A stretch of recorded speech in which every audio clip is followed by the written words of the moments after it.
What's up everyone, my name's Brenner. Welcome to my channel. This is Mr. Liquor Sipper. Thank you for coming to my channel today and watching. Seems that I may be growing in some popularity. I walked into Total Wine yesterday actually, and I walked in and somebody said to me, man, you look familiar to me, I just can't put my finger on it. And I told him, well, I might look familiar to you because I do porn. So there's that.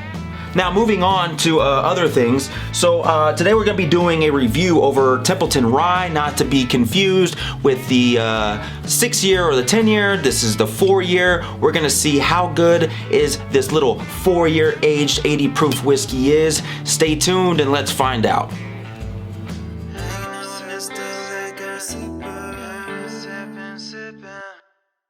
Alright, so back in the day, as they say, as the geezers say, so the area around Templeton, Iowa, this is where supposedly it was like a hotbed of illicit rye whiskey during the Prohibition years. And so the legend goes that the actual gangster Al Capone was a fan of the Iowa hooch, which led to a 2011 documentary film called Capone's Whiskey, the story of Templeton Rye. Again, this is just a mythological legend, so we don't really fucking know if that's the truth or not. So in more recent years, the brand found itself in a bit of a difficult situation with some rule breaking and unclear misleading labels. After settling a class action lawsuit, Templeton's agreed basically to start labeling its whiskeys as it's actually made from Indiana, which indicates it could potentially be an MJP or MGP, excuse me. And for those that don't know, basically that is a sourced whiskey.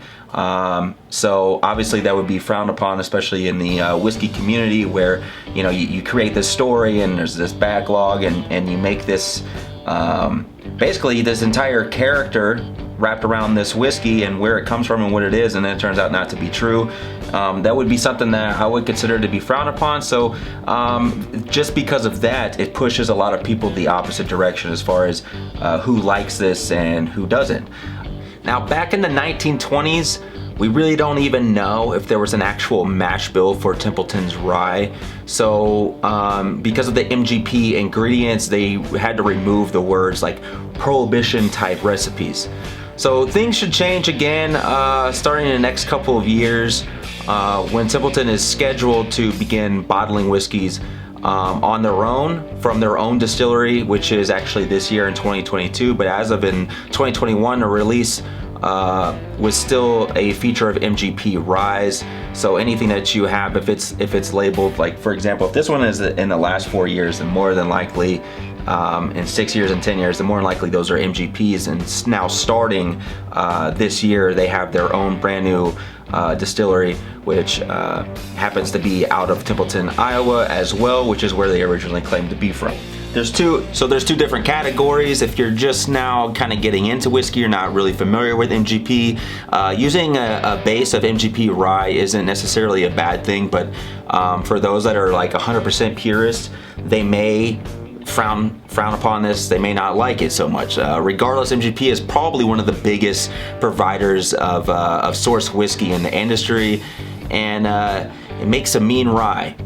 Generally better than the actual bourbons themselves. So, and that's just opinion based. That is not even directly coming from me. That's just part of some of the stuff that I've read in an article and some of the notes that I've typed up. So as has been stated, Templeton Rye, obviously it's a rye, okay?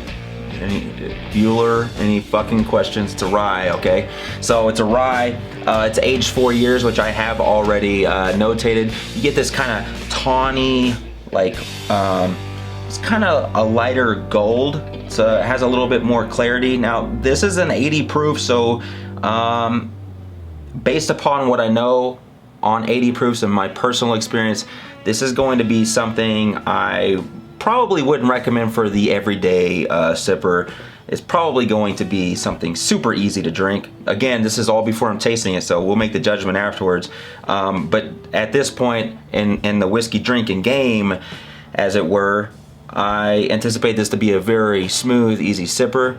But at the end of the day, it comes down to the palate, the scent, the smell, the smell, the vibe. Everything comes down to the vibe, the smell, and everything that's wrapped up and comes into this bottle. And you'll be able to taste the nitty gritty if these people put the fucking work in or not. Because if they didn't, then that means this might just be a bottle I have to give away. I don't know. But it wouldn't be the giveaway for the giveaway. It would be to somebody for free because I just don't like it.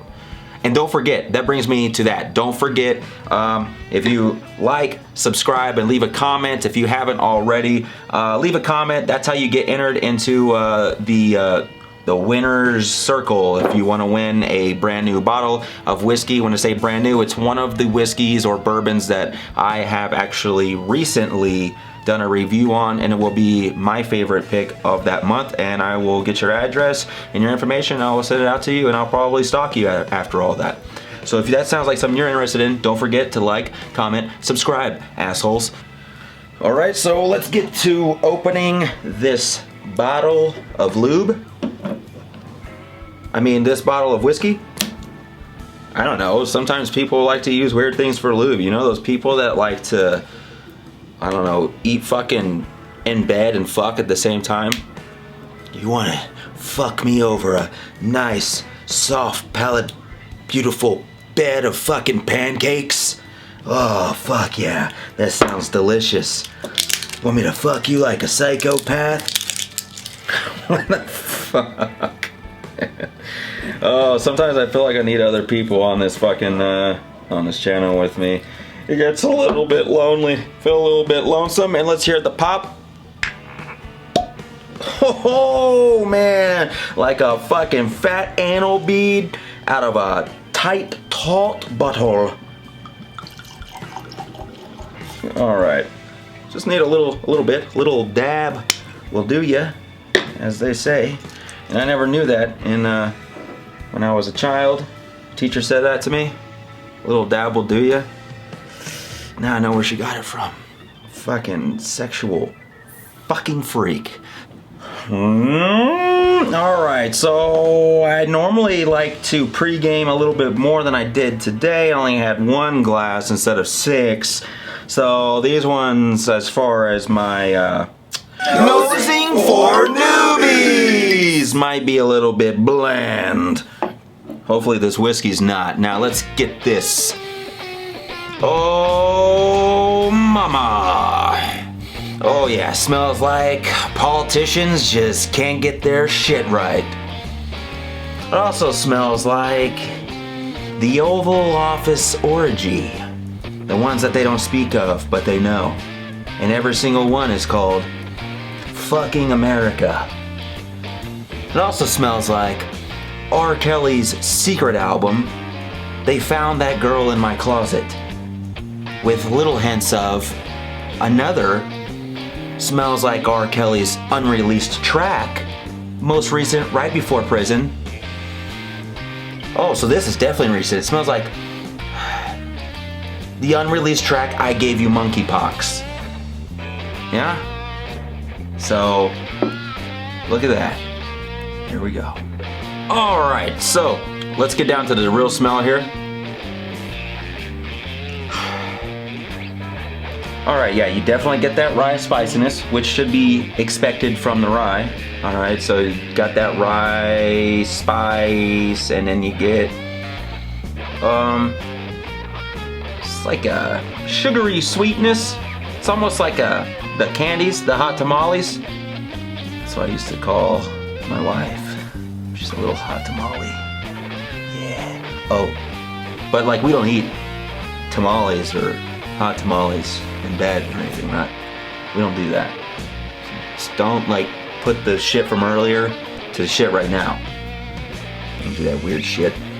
Alright, so also get a little pecan on this. But it's kind of a strange combination here. It's I don't know.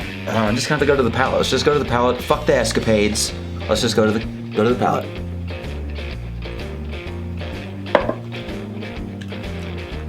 It's just like I thought. Easy to sip on.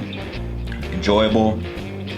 Good for the newbies that are out there if you're not experienced with the whiskey. It's not bad. Definitely has the sweeter taste elements. If you have, in fact, eaten hot tamale candies, it's not the full-on hot tamale candy that is in this taste profile. It's more like the back end or the tail end or the remnants taste of what you get from a hot tamale, if that makes any sense. So it's the lingering taste from a hot tamale that's been left in here. I would say it's like maybe they cut a hot tamale in half, put that little sucker in there, a little bit of tiny maybe a brown sugar, but you definitely it's definitely a solid, nice combination. I just bit the fucking inside of my cheek. You bitch! You bitch! Ah! All right. Excuse me, sometimes I get a Tourette's problem, so. Oh, Bob Saget! You guys ever watch that guy, the Tourette's guy on YouTube? Okay, get back into my character here. But okay, so legitimately, is this a sip it or a toss it? This is a sip it. This is a good one. Like I said, it's for newbies. If you're the everyday, I like to sip 100 proof. Honestly, it really doesn't fucking matter. If you like it, you fucking drink it. It's not bad. I do personally like the 100 proofs. That's more my go-to, which is part of, you know, what's on the hat. Keep it 100 proof. One, because I like 100 proof, and two, because you got to keep it fucking honest.